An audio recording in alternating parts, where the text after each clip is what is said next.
Welcome back to another installment of Torn Between Alphas from Radish app. Not the first video, links are posted below.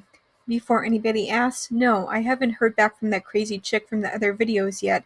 Honestly, kind of disappointing because trolls are fun, but whatever, I still don't care. Also, I was trying to figure out how many chapters are in this stupid thing, if I should be doing more than 2 chapters at a time. I couldn't find an actual answer, but I do know that there seems like there are, too many chapters. And I would ask what they're doing if Xavier isn't going to be having fun times with Callie, but I also remember that chapter 11 was literally just Callie and Lola arguing if they should go outside, and then they go outside. So, nope. I'll probably keep reading today until I either run out of patience or the app tells me to pay up. I'm betting on my paper-thin patience going first. Chapter 12. We ended chapter 11 with Lola telling Callie to run and pick up immediately from there. Callie questions this and then Lola drags her behind a tree where she points out that Colton and Xavier are walking around. Lola calls them serial killers and wants to go back inside. Callie is completely at her wit's end about Lola's behavior because Lola threw a fit about wanting to go outside and now she wants to go back inside. But while they're arguing about this, Lola looks around and says that the boys are gone, which surprises Callie because it was like 2 seconds since they last saw them. Lola is desperate to try and follow them and starts going in the direction that Callie had last seen them walking in. This is against any sort of better judgment from Callie, no wait, that's literally the plot of the first 11 chapters so far, so why break this stride? Lola wants to do something, Callie says that it's stupid and dangerous, but they end up doing it anyway. However, despite the fact that they'd lost sight of the boys not even a minute earlier, they randomly catch up to them quickly. I am writing this off as yet another plot hole. But then 2 seconds later, Lola complains that she's lost sight of them again, probably because she's too busy making dumb fun times jokes as well as anti-man jokes. Lola is insistent on following after them in the general direction that they went in. However, as they begin to wander through the woods, Callie begins to question not only Lola's motives, but also her sense of direction. They then hear some noises and a growl, and both girls take off running, but in different directions, because they apparently learned nothing from their previous experience with things that go bump in the woods. She eventually literally runs into Xavier again. And does anybody else feel like the author should have just skipped those other chapters and just turned the girls into going into the woods the first time into all of this? Padding everywhere, and not a single plot to be found. Callie is ready with the excuse that Lola gave her, however Xavier is quick to call her out on it, saying that there is always a choice and Callie is actively choosing to be dumber than soup.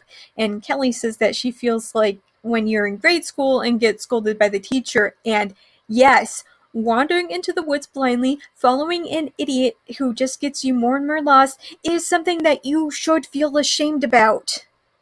Xavier starts to question if she knows where she is, and I legit thought that it was going to be another valuable lesson that, at 20-something years old, Callie obviously should have learned by now about being lost in the woods and don't just wander off and don't follow people if they're lost, etc., etc. But nope. It's just another moment for Xavier to remind her that he literally owns her. Callie is still not having any of this nonsense attitude and tells him that she was hired for fun times, and I'd like to remind everybody that he hasn't even taken that from her either. And that Xavier shouldn't be bossing her around like he has been, but Xavier tells her that she can sleep outside if that's how she's going to act. Like, bruh. If you treat everybody like this, it's little wonder that you haven't had fun times for ages. I'm not even sure that a professional fun time worker would want anything to do with you. Are you a color guard competition? Because that's a lot of red flags. He then orders Callie to go back into the house and then gets angry when Callie not only refuses but asks about Lola. And then she gets like crazy offended and loses her mind when Colton shows up and calls her Freckles. Like, these guys are literally holding you prisoner, but sure, get offended over 5 freckles on your nose. Xavier literally picks Callie up and starts to take her back to the house. Chapter 13. Callie is not thrilled to be carried off like a toddler throwing a tantrum and screams for Lola.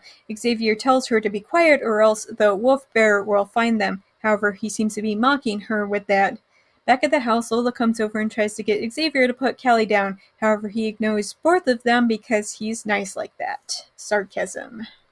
He carries her up to his room where he bodily throws her onto the bed and then gets angry at her for having disobeyed their orders to stay put. He says that Colton won't let them go until they finish a job you've been paid to do, but as they keep coming back to, Xavier doesn't seem to have any interest in actually fulfilling that end of the bargain. Xavier then openly mocks Kelly, implying that she obviously wants this since she's the one who auctioned off her blocked cave. He also calls her the W word and the S word in short order, as well as a 9-letter P word. As he leaves the room, Kelly realizes that she's crying because of what he said and did to her. Ah, yes, what every girl wants. To be held like a prisoner, called a 5-letter W word, and to be brought to tears. I've never read such romance before. All of the sarcasm.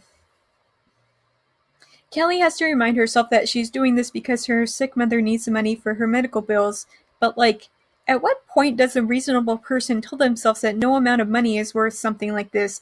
That money isn't going to feel right when Kelly's parents get the call that their daughter's remains were discovered in Oregon.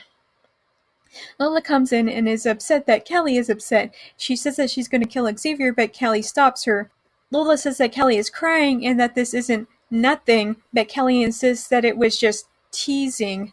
Honey, teasing is what 5-year-olds do on the playground. A 20-something should not burst into tears over a guy being mean to you. But Kelly convinces Lola that it was nothing and then leaves. And, wow, I barely wrote half a page on Open Office for this chapter, and this is why it is that I decided that I would do multiple chapters, because this nonsense. Also, I don't think that this story is actually all that long, because you look at the chapters and you think that it's going to be long solely based on the number of chapters, but when each chapter only has 2 pages. Apparently, my attention span will only let me read 2 chapters at a time, but as I said at the start of the video, I'm going to be doing more than 2 chapters at a time, so... Also, when I went to start up the app, it crashed 3 times in a row. Real quality programming right there. Chapter 14. Lola stays with Kelly despite her senses that she wants to be alone, and I don't know how I feel about this. Maybe having a friend who would climb in through the window is nice on some levels, but I'm mainly putting Lola's refusal to leave Kelly alone into the perspective of everything else Lola has done this entire time, and all I'm coming up with is a girl who doesn't understand boundaries and who doesn't understand the meaning of the word no. Kelly expresses that she wants to leave, and for the first time since Kelly was given the money, Lola talks about giving the money back and going home.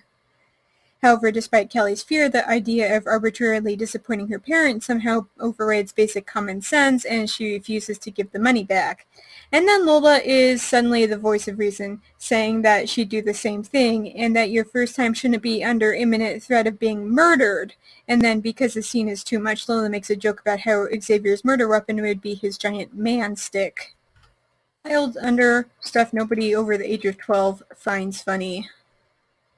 Lola expresses that she's bored again and wants to pull a prank. However, Kelly is apparently at her wit's end about her friend, and says that the last time Lola tried to do that, Kelly got in trouble. Kelly then says that she and Xavier haven't really had a conversation, and the few times that they have talked, he said some insanely messed up things to her, and that if you actually like somebody, you don't act like a 5-year-old and pull their pigtails. Lola tries to counter this by saying that her ex used to say mean things to her, but that isn't exactly nearly half the argument she seems to think that she's making there, and Kelly's quick to call her out on it. And then Lola calls a certain male body part by something that should never be uttered by anybody over the age of 5, because she's an adult, y'all. And as Kelly Sisson continues this bizarre conversation with Lola, she starts to feel like she wants to pull her own hair out. I honestly don't know why the two of them are even friends. They don't appear to have anything in common. Lola drives Kelly insane to the point where, why do you put up with this, girl? And the fact that Kelly acknowledges that Lola is annoying only just makes me so frustrated. The author clearly knows that Lola is a piece of poop, but yet... The conversation mercifully comes to an end when they hear the boys coming in through the front door. Lola silently encourages Kelly to sneak around the house with her to find out where the boys are up to, but Colton quickly finds them before they can really do anything. Lola tries to ask him where they've been and what they've been up to, but Colton doesn't seem to care either way. There's a weird moment when Kelly and Xavier's eyes meet, and Kelly refuses to look away from him. And then that's it. That's the entire chapter. It basically boils down to Kelly becoming more and more annoyed with her terrible friend, and then Kelly and Xavier making goo-goo eyes at one another. Top comment that must be highlighted. At this point, I want to stop reading this book. The short chapters are pissing me off when I have to wait 3 hours for a 2-paragraph chapter. Chapter 15. The four of them stand around, and I'm not even going to pretend like I'm even following this titillating plot anymore. They're literally just staring at each other. Nobody's really saying anything, and when they do, it's just stupid. This entire thing is just so stupid. I'm just trying to think of how to explain this to somebody who hasn't actually read this, and then I think that I have a good metaphor. So, I have a niece, and she's 6 now, and like all children, she gets really excited over all sorts of things, and she'll come running up to me and be all, "Auntie, Auntie," and then she'll just ramble incoherently for like a solid 5 minutes. Meanwhile, I can barely understand a thing that she's saying, and I'm just sitting there going, wow, isn't that interesting? The niece doesn't care that I don't understand and can't follow along with what she's saying. She just wants somebody to listen and endlessly exclaim over whatever it is.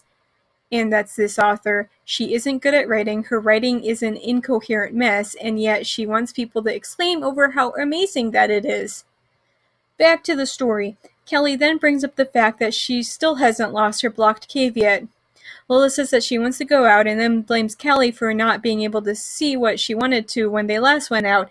As usual, I'm over Lola's nonsense. But she says that she wants for Kelly to stay inside and to be a distraction. If they're both gone, the boys will know something is up. But it wouldn't be that weird if only Lola wasn't around. Kelly refuses, despite Lola's insistence that them getting caught was all Kelly's fault. Lola then resorts to making Kelly feel bad and then gets really sarcastic when Kelly reluctantly agrees to stay inside, alone, with the boys. Lola promises to be back quickly. Lola leaves and Kelly just kind of stands around and jumps at every little noise. And somewhere between Lola being a terrible friend and leaving, Kelly somehow ended up outside. I'm not even going to question it anymore. Please welcome plot hole number 5867 to the party. But then Kelly hears a noise, turns around, and there's a huge wolf that looks about ready to pounce on her, and she obviously screams bloody murder, as one would. And again with these absurdly short chapters, even with my really long metaphor about my niece and the author, this entire thing is still barely half a page in open office. Highlighted comments! This story is going around in circles. Lola is annoying. Both girls are acting like mindless kids. When will the action begin? And each chapter is almost the same. No development of the stories. You know it's bad when even legitimate readers are like, bro. 4 chapters is good, right? I'm gonna stop there. See you for the next installment of this.